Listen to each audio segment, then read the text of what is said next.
Let me start with a question I wish more people asked. What does a county commissioner actually do? And why should I care? Because if you live here in Denton County, the answer is they probably have more impact on your daily life than most politicians you can name.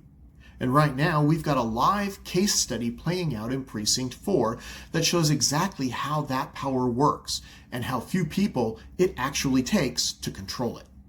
Here's the situation.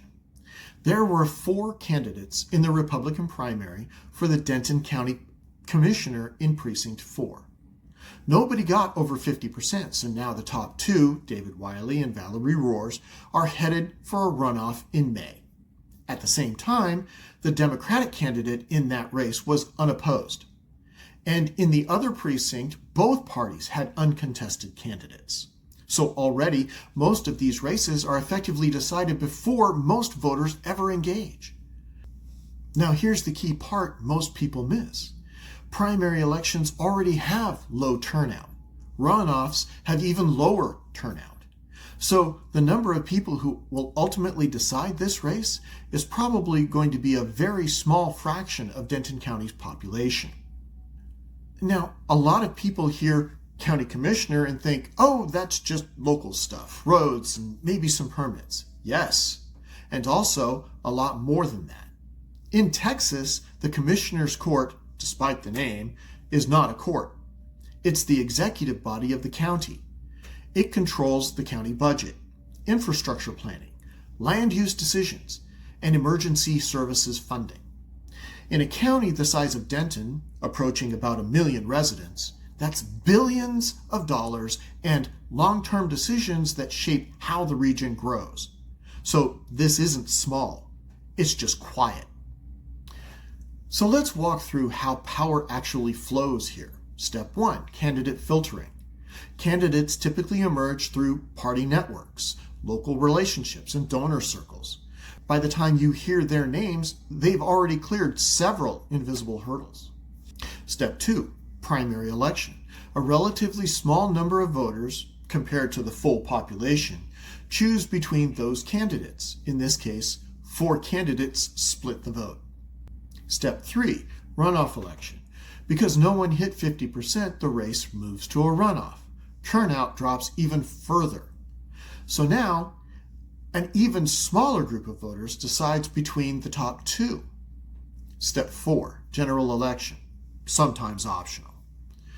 If one party dominates the area, or the other party doesn't seriously compete, the general election becomes a formality.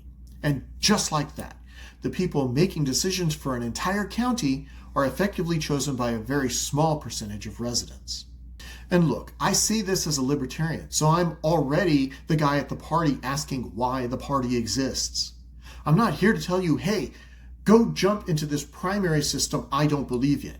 That would be like me saying, this maze is broken, but if you run faster, you might win. No, I'm more interested in explaining why the maze is designed the way that it is in the first place. Because once these officials are in office, they make decisions that affect whether your neighborhood gets rezoned, whether traffic improves or becomes a permanent feature of your personality, whether emergency services are adequately funded, how your tax dollars are allocated. And most people experiencing those outcomes had little to no role in choosing the people making those decisions. That's the disconnect. This isn't unique to Denton County. This is a broader structural pattern in American local government. Low visibility, low participation, high impact. And both major parties operate comfortably within this system. One competes internally to control it. The other sometimes opts out where it's not competitive. Either way, the system keeps producing the same result. Power, concentrated in the hands of a few, selected by even fewer. So here's the takeaway I want you to walk away with. When someone says local control, you should immediately ask, control by who? Because in theory, local control means decisions made close to the people. But in practice, it often means decisions made by a small organized group that shows up to a low turnout election that most people don't even know is happening.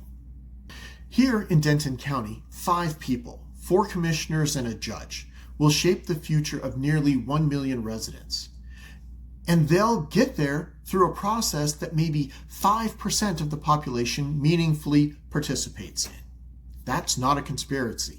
That's not even unusual. That's just how the system is built. The real question is whether that system actually reflects the idea of self-government or just gives us the appearance of it. Because those are not the same thing. And understanding that difference is where real civic awareness begins.